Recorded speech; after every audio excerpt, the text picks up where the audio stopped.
Pan Štěpán. Dobrý den, doktore Auto. Je docela nízký tlak, ne? Trochu nízký. A k tomu pořád prší, kdy jen tohle skončí. To teda, ale slyšel jsem, že to koncem týdne přestane, tak si snad zase užijeme trochu sluníčka. To doufám. Takže, jaký máte problém? Mám věšák v řiti. Co? Mám věšák hluboko v řiti. Jak se tam dostal? No, doktore, strčil jsem si ho tam. Ale proč? Víte, už dlouho jsem si ho chtěl někam dát a dneska ráno jsem si řekl, že se bude dobře vyjímat v mé řiti. Takže přímo teď máte celý věšák V řiti, přesně tak. ale věšáky bývají docela velký. No, nebyla to první věc, co jsem měl v řiti.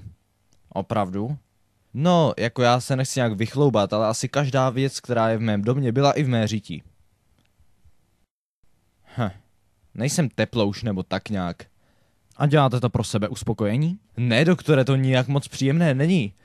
Vždyť mám věšák v řiti. Začínal jsem s menšíma věcma, jako okurky a příbory. A potom jsem přešel k něčemu většímu, jako krabičky na jídlo a stroje na kávu. Jo, strkám si věci do řití. Jsem na tom závislej. V perfektním světě by bylo všechno v mé řiti.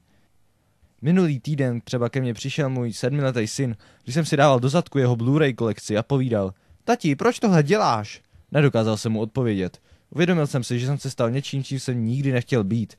Vždyť jsem otec. Objal jsem syna a společně jsme brečeli. A potom jsem si ho narval do řiti. Cože? Vy jste si tam strčil dítě? Ano, vlastně jsem nikdy předtím neměl v řiti člověka, chtěl jsem cítit, jaké to je, tak jsem to udělal. Nacpal jsem si tam svého syna. Můj bože. Ne, on je v pořádku, ale moc se mnou už nemluví, že je spíš s jeho matkou. Jo, to je pro ně asi dobré. No ano, každopádně dnes ráno jsem se nudil a dal jsem si do řiti věšák a nemůžu ho dostat ven. A kvůli jeho tvaru nebo tak nějak nevím proč tam uvíznul, no. Dobrá, uvidíme, jestli ho dokážu vytáhnout. Jak jsem říkal, není to nic sexuálního. Všichni máme nějaký koníčky. Někdo chodí na ryby, někdo kreslí a maluje. A vy si cpete do prdele děti. Ano, Můžete se ke mně otočit zády? jistě. Tak, teď to bude možná trochu tlačit. To není nic, co bych nezvládl, doktore. Ta bych se vsadil. Tak už tahám. Skoro nic necítím. To asi kvůli těm věcem, co jsem si strkal do řití. Jo. Sakra. Sakra, vážně nejde vyndat, měl jste pravdu. Jo. No tak. Ty skórovy syne. Sakra. No, dobře. Dobře, už ho mám.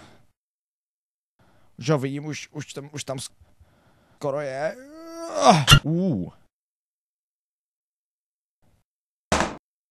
Tak, tady je. Tady ho máme. Jak se cítíte? Trochu mě bolí řiď, ale to bude dobrý. Vážně vám doporučuji nestrkat si věci do řití. Vážně to pro vás není dobré, tak toho nechte. Jo? Jo. Počkejte, předepíšu vám něco na tu bolest.